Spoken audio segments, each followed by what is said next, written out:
So welcome to the tutorial. Today we are going to be creating a very angry man. And to be honest, if I had to wear that shirt, I think I'd be angry as well. So let's get straight into it. Make sure your timeline is above the footage. If you've dragged it in, make sure you drag it in, of course. Then click on Fusion to bring it into Fusion. Right, first thing we need to do is change the name of this to the proper name, which is Angry Man. So we're going to hit F2, Angry Man. We now need a way of tracking him so that we can attach our other footage, and the way we do that is with a planar tracker. So we hit Shift spacebar, type in planar like that, and we'll just add that. Now when we go to the right, you'll see all the controls for the planar tracker. This first one, second one that says perspective, we need to change that to translation, rotation and scale. We also need to set a reference frame. So I'm going to go to frame 240 and hit set. And the reason we need that is because that's how the tracker refers to its tracking data. Not completely sure how it does, but we need one anyway. So let's just make it 240, hit go to make sure we're on there. Then what we're going to do is we're going to create a mask just around his ear like this. Doesn't have to be super perfect. And then we go back over to the tracker and we hit track to end. We hit the go key to take us back to our reference frame, and then we hit track to the beginning. Et voila. You've got to love DaVinci's tracker. It's absolutely amazing. Right, we need to get the tracking information out of the tracker, and the way we do that is if you come back to the control panel here and hit create planar tracker, it creates this node, which for some reason it likes to put off to one side. So we can actually now delete our planar tracker node. Right, it's time to add some footage. So let's drag some smoke down. And first thing we're going to do is rename it. I'm going to call it smoke. I'm going to drag the pip wick and over to here, and it automatically creates a merge for us. We need to bring the planar tracker into that chain, so let's just do that. Remember that reference frame I was telling you about? You need to make sure you're on it. So let's go here and go to frame 240. Click on the smoke, and we're going to add a transform. With that transform, we're going to put it in position. So the first thing we need to do is reduce the size. You'll notice that the smoke is coming out the wrong side of the image. So we can correct that by going over here to the angle and typing in 180, and there we are. We could then move the smoke roughly into the position that we need it. So his ear's about there. Actually, I'm going to give it a bit of an angle as well and just move that up. Now if I go back to the beginning and hit play, locked on pretty damn well. So let's go back to our reference frame. We need to add a mask to that smoke now. So clicking on the smoke, I'm going to hit B-spline, and I'm just going to come up here, make a tear shape mask like so. And remember to soften the edge just here, and it's looking good. Go down to the merge, and to get rid of this black, go down to the merge and change the apply mode to screen. There we are. I think that mask could be a little bit better, so let's do this. Yeah, that's looking good. And if we play that back, perfect. Right, it's time to add some fire to the barbecue. So let's go up here and drag in our flamethrower. Good housekeeping, rename it. And then we're going to connect that into that first merge there like so. It'll give us our own merge. And we also need to copy this planar transform across. So right click on that, copy blank area, Control V, and then just connect that up like so. We need to go to our reference frame of 240, then click on the flamethrower, and we're going to add a transform in so we can put it in position. So first things first, let's just resize that down. It's actually the wrong way again, so let's add 180 to the angle. We can actually flip it upside down as well by, if you go here and hit the vert, it'll flip it vertically, and then we can just, there we are, let's do that. Right, let's play that back and see how that looks. Yeah, looking good. Right, so on this one, I don't think we need a mask. I think if you go to the merge and just change that to screen, it looks pretty darn good. The only problem we've got now is that if we go to the beginning, let's see.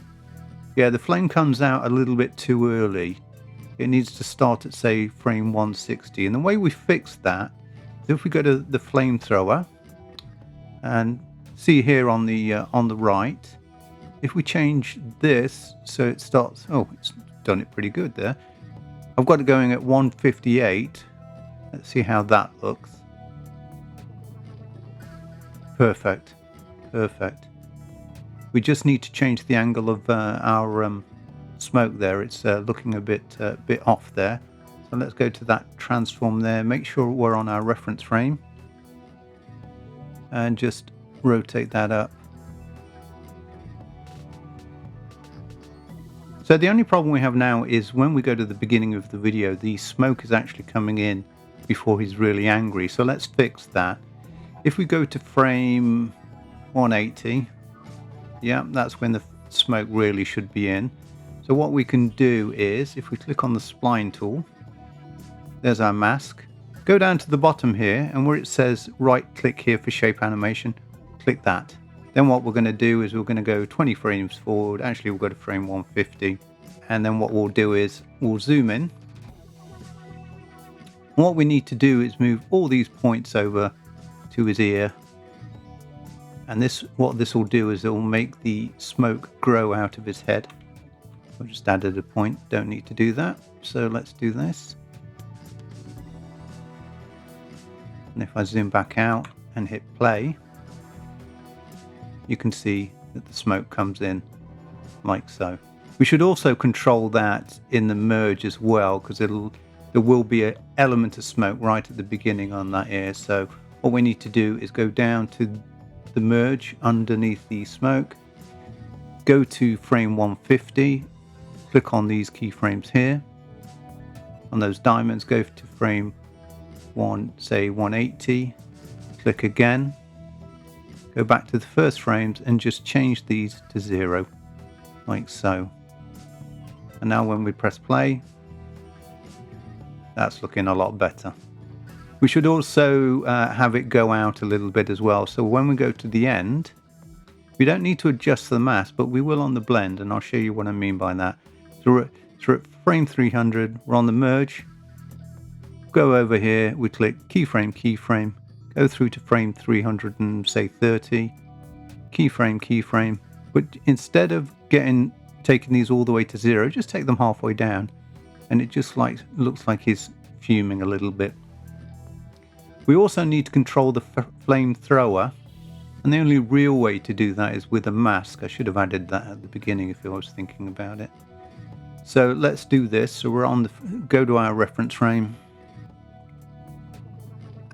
add a B spline, invert it so I can see it. Oh, there's my points. Make it pretty big. Invert it back. Now when we go forward, we have a mask. If we go to frame 300, on the spline for that flamethrower, go down and click this keyframe here to keyframe it, and then we're going to go to frame 330. And then what we'll do is we'll do the reverse. We'll go in here and we'll bring all these into his face like so. And that'll magically stop the flames coming out of his head. Let's just view that.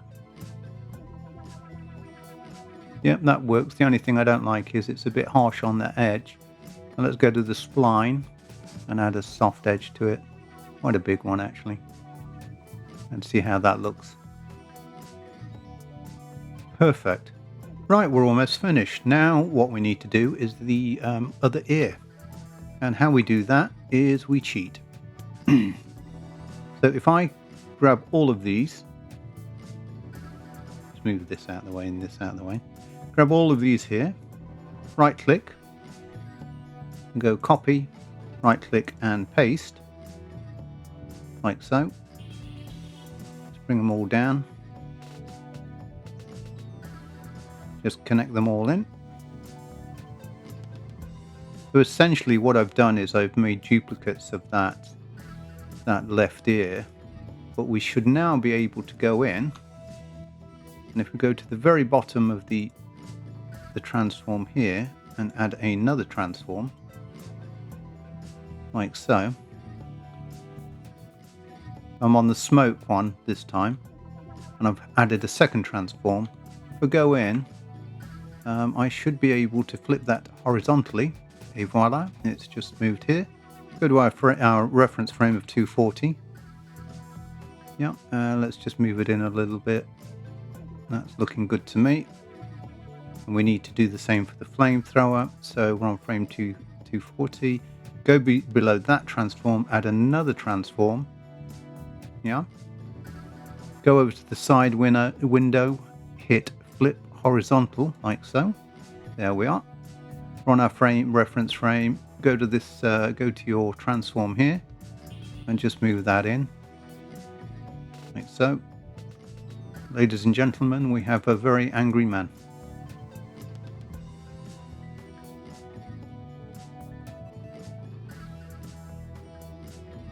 Now, the only other thing that I did to this video was I went in and added a color corrector or messed around with the colors.